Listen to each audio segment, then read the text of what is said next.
Hello students, this is Shweta Roy. This video is for chapter 6 part 2 history. The Vedic period 1500 BC to 600 BC. In this video we are going to discuss about political life, economic life. Then we have the topic developments in other Chalcolithic settlements. Then we have social differences. With this we have the case study of Inamgaon and China. So these are some of the topics which we are going to discuss in this video.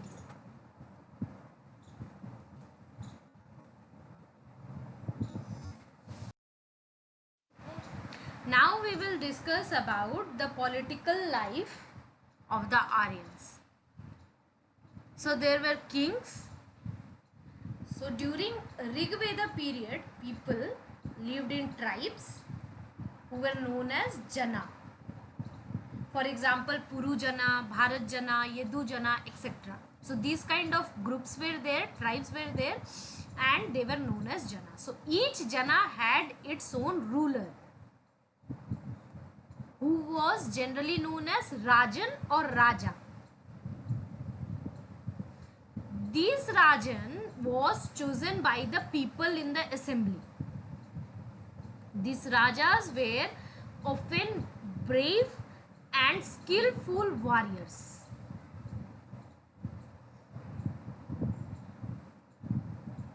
Now these Rajas were different from the Rajas of later time. How they were different?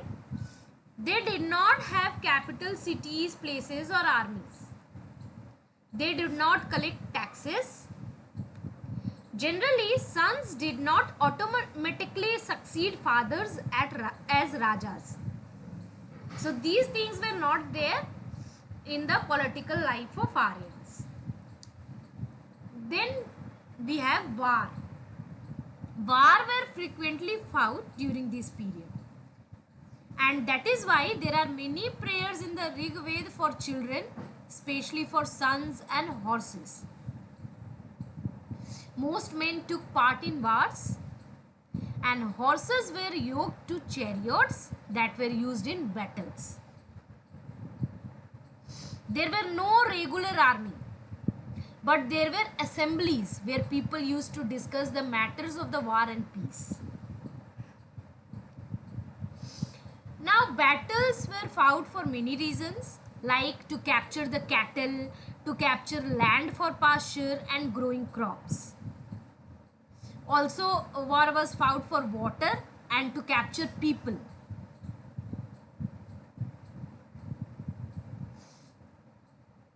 Then you have distribution of wealth, which is obtained from war. So a main portion of such wealth which is occupied from war was kept by the leaders, and some of the part was given to the priest. Some wealth was used for the performance of yajnas or sacrifices, in which offerings were made into the fire. Offerings included grains, ghee, milk and sometimes animals. These offerings were done to please the gods and goddesses. The rest wealth was distributed among the general people. Then you have economic life. So in economic life you have herding. The Rig Vedic people were basically pastoral, and they counted their wealth in cattle and sheep. The more cattle and more sheep will be there, the more rich the people will be counted. And the cow was one of their favorite animals, and most of their wars were fought for the sake of cows. The cattle which were generally reared were cattle, sheep, horses, etc. Then you have farming. So the Rig Vedic period seemed to have better knowledge of agriculture than the Harappans. They used plough share which was made of wood. They knew about the different seasons and their effects on the agriculture.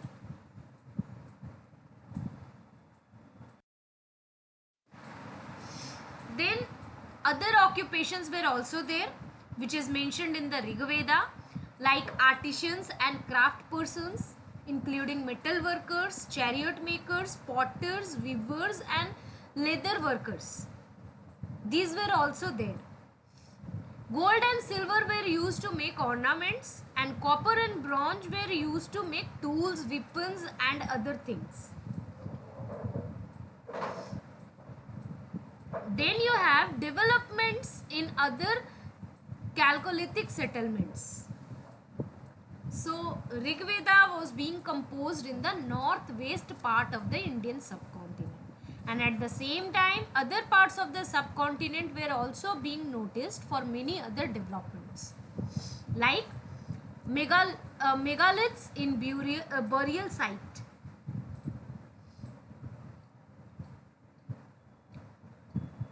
The word megalith is combined of two words.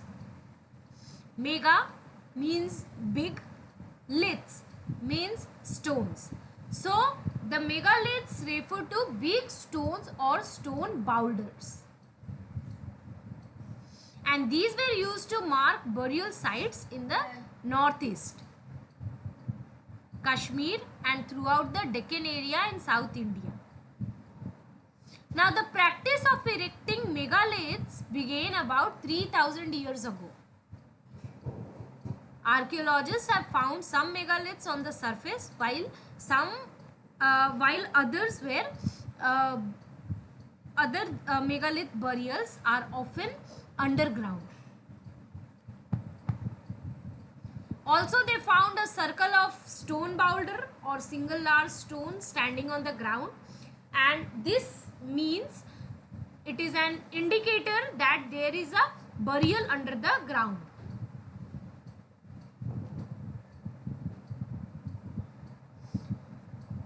Now cyst is a special type of megalith, and some cysts have portholes which could be used as an entrance.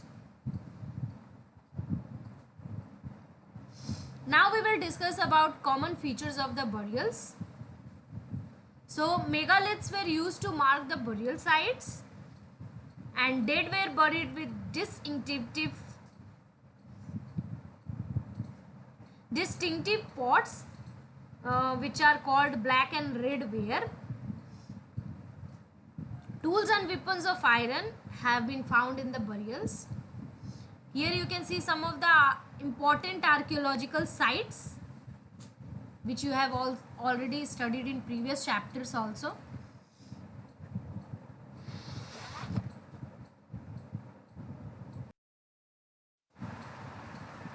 Now skeleton of horses and horse equipments were also there, and ornaments of stone and gold have also been found.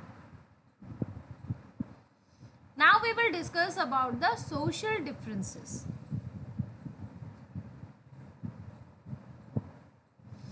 Now the archaeologists have found more objects with the skeleton in one burial than in another. This means there were social differences among those who were buried. For example, at Brahmagiri, one skeleton was buried with 33 gold beads, 2 stone beads, 4 copper bangles, and 1 conch shell, while other skeleton have only a few pots. So by this we can understand that some people might have been rich and some were poor.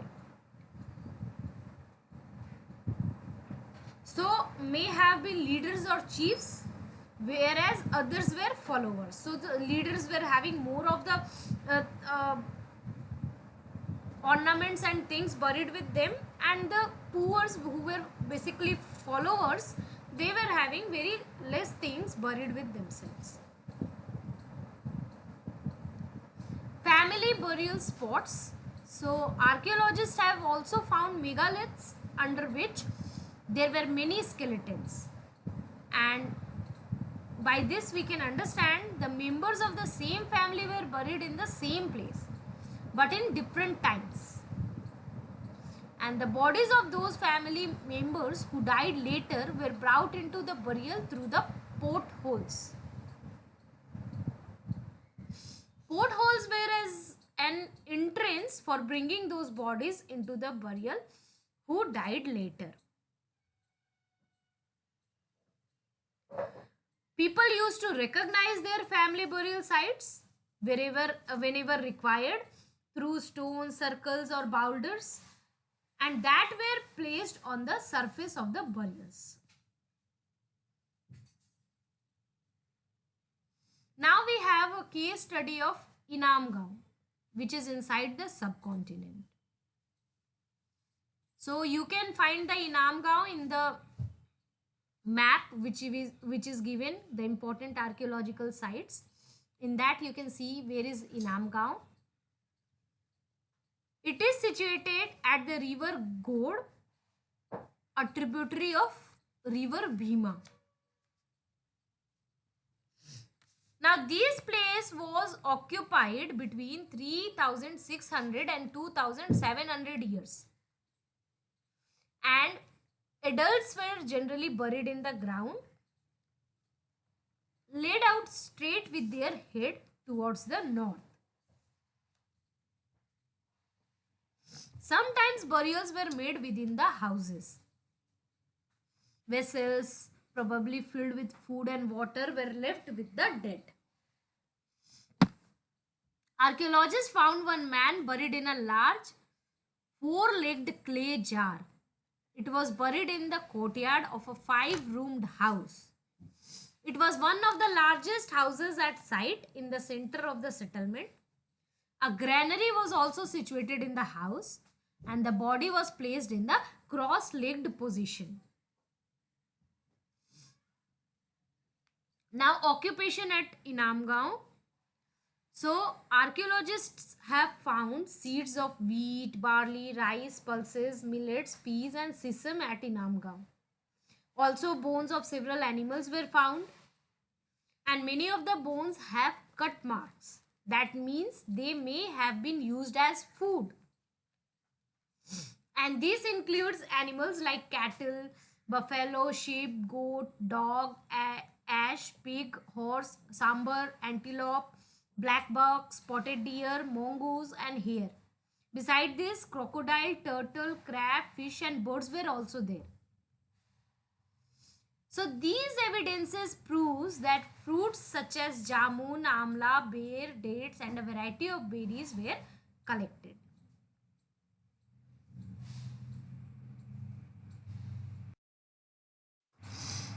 Then we have a case study of China, which is outside the subcontinent.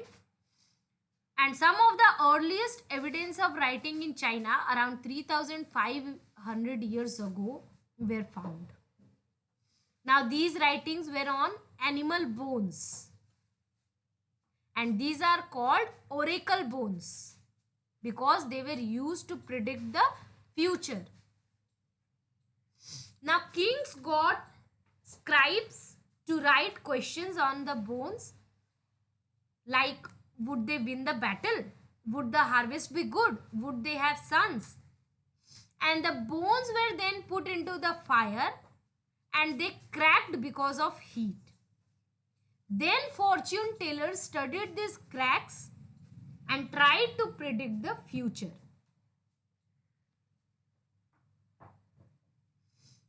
And as we expect, sometimes they made mistakes. The kings used to live in palaces in cities.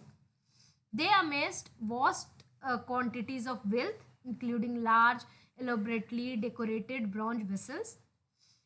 But they did not know the use of iron. You can see some of the pictures of writing on animal bones.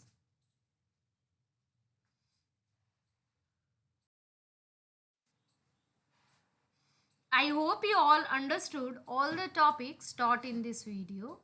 Thank you.